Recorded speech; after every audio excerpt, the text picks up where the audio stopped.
Fala pessoal, tudo bem? Estamos de volta com o Dica do Arquiteto no Fica a Dica Manoli. No episódio passado a gente falou sobre especificação de piso e hoje nós vamos falar como é que eu combino o mobiliário com o piso.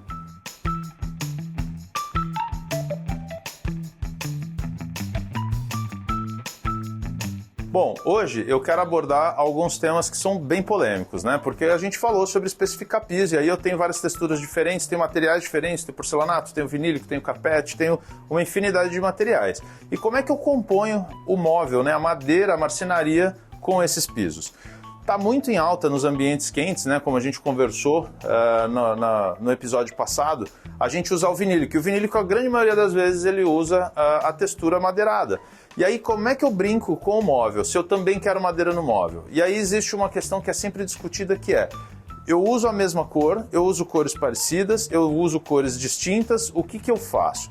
E aí eu separei aqui algumas amostras para vocês entenderem algumas composições. Então, na parte de pisos, né, eu separei alguns pisos vinílicos com alguns tons e alguns MDFs, alguns padrões de madeira de MDF. E aí vocês vão notar que eles não são iguais, eles até são parecidos, eles têm ali uma linguagem semelhante, mas eles não são iguais. Então, o que eu costumo recomendar? Quando você usar um piso mais claro, procura contrapor na marcenaria com uma madeira um pouco mais escura, principalmente se a gente estiver falando de padrões madeirados. Porém, a gente também pode, e aí é uma linha que eu recomendo mais, se eu já tenho madeira no piso, vamos trabalhar um móvel com uma textura mais lisa, né? Uma cor mais sólida, uma coisa mais neutra, porque assim eu neutralizo um pouco essa quantidade de madeiras, né? E não fica aquele ambiente pesado, com aquele monte de veios para todo lado e para onde você olha você vê madeira. E aí a gente consegue contrapor. Uma coisa que é bacana é que hoje em dia a marcenaria nos permite um leque de possibilidades, muito maior inclusive do que os pisos. Talvez até diria que eles estão quase que lado a lado. Por quê? Grande parte das coisas que eu encontro nos porcelanatos e nos vinílicos eu tenho também na textura dos MDFs. Então eu consigo ter textura de pedra, eu consigo ter textura de mármore, eu consigo ter textura de tecido e várias outras texturas na marcenaria. O que, como eu falei, ajuda a compor o ambiente de várias formas, né? Então, se eu tenho uma textura muito forte no piso, a gente tenta pegar um pouco mais leve no móvel. Caio, mas eu quero chocar, eu gosto daquele ambiente com bastante madeira. Legal, então vamos compor. Só lembrando que se eu tenho uma madeira escura no piso, de repente fazer um contrabalanço na madeira do móvel para que não fique tudo muito pesado. E aí você vai dando leveza nos detalhes que vem a seguir. Uma outra coisa que eu falo muito é que quando a gente escolhe certos materiais num projeto de arquitetura, a gente sempre se preocupa com a textura de superfície. Caio, o que significa isso, Caio? Do que você está falando? Eu não estou falando de cores agora, eu estou falando de acabamento.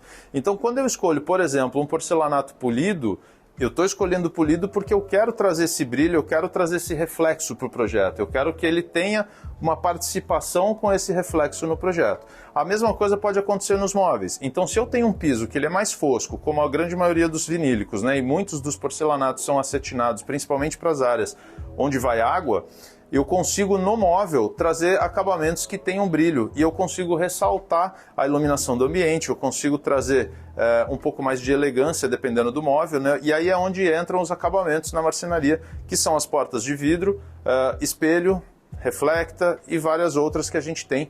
E a gente consegue resgatar esse brilho que está faltando ou no móvel ou no piso. Bom, e aí, agora falando um pouquinho de composição mesmo, para que a gente aprenda realmente como fazer escolhas, tá? Se eu pegar, por exemplo, um MDF aqui, ó, escuro, Caio, o que eu vou compor com esse MDF? Ele tem uma cor pesada. Se eu quero um ambiente realmente fechado, um escritório de repente de advocacia ou algo assim, ó, eu tenho texturas que são também escuras, diferentes, para materiais iguais, ou seja, são MDFs, né, ou MDP, só que com texturas diferentes, dando uma composição. Mas, pô, Caio, a madeira já é muito escura, o que eu posso fazer de repente para dar uma quebrada? Aí ou a gente entra numa composição com uma cor mais clara, olha como já dá um outro ar. E aí eu posso ter o mesmo escritório com uma linguagem muito mais clean ou mais elegante. E aí essas escolhas e essas composições vão trazendo o resultado e a sensação que a gente espera. Uma outra composição muito bacana, como eu falei, é a questão dos brilhos e dos foscos. Então, exemplificando aqui para vocês. Aqui, por exemplo, eu tenho um MDF E todo MDF ele tem uma superfície um pouco mais fosca, né? Existem os alto brilhos, mas aqui a gente está falando dos padrões normais. E aí, para compor com ele, a gente pode entrar, como eu falei para vocês, com alumínio e vidro. Olha essa composição que bacana. A gente tem uma tonalidade que é praticamente um tom sobre tom, uma porta extremamente elegante, com uma cor bacana, com um reflexo, e aí ela quebra o fosco da madeira, fazendo com que o ambiente tenha um pouco mais de elegância. Bom, e se você é do tipo que gosta de uma decoração mais rústica, você tem que apostar primeiro nas cores mais escuras e nas madeiras com mais veios, com mais trabalho. Eu tinha mostrado há pouco, né, para vocês esse padrão, por exemplo, que imita uma pedra. Então, se você vai para uma linha mais rústica, industrial, esse tipo de acabamento cai muito bem, inclusive com pisos, por exemplo, que imitam cimento. Então, quando eu tenho uma composição mais escura, um pouco mais fechada, eu acabo indo para uma linha mais rústica com acabamentos que imitam materiais naturais e que naturalmente são rústicos.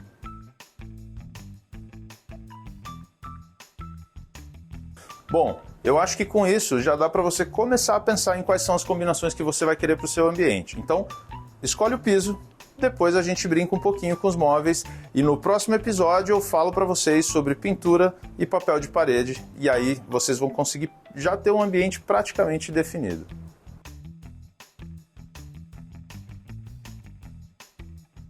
E eu vou ficando por aqui. Meu nome é Caio Oliveira, Dica do Arquiteto no Fica a Dica Manoli e espero vocês no próximo episódio.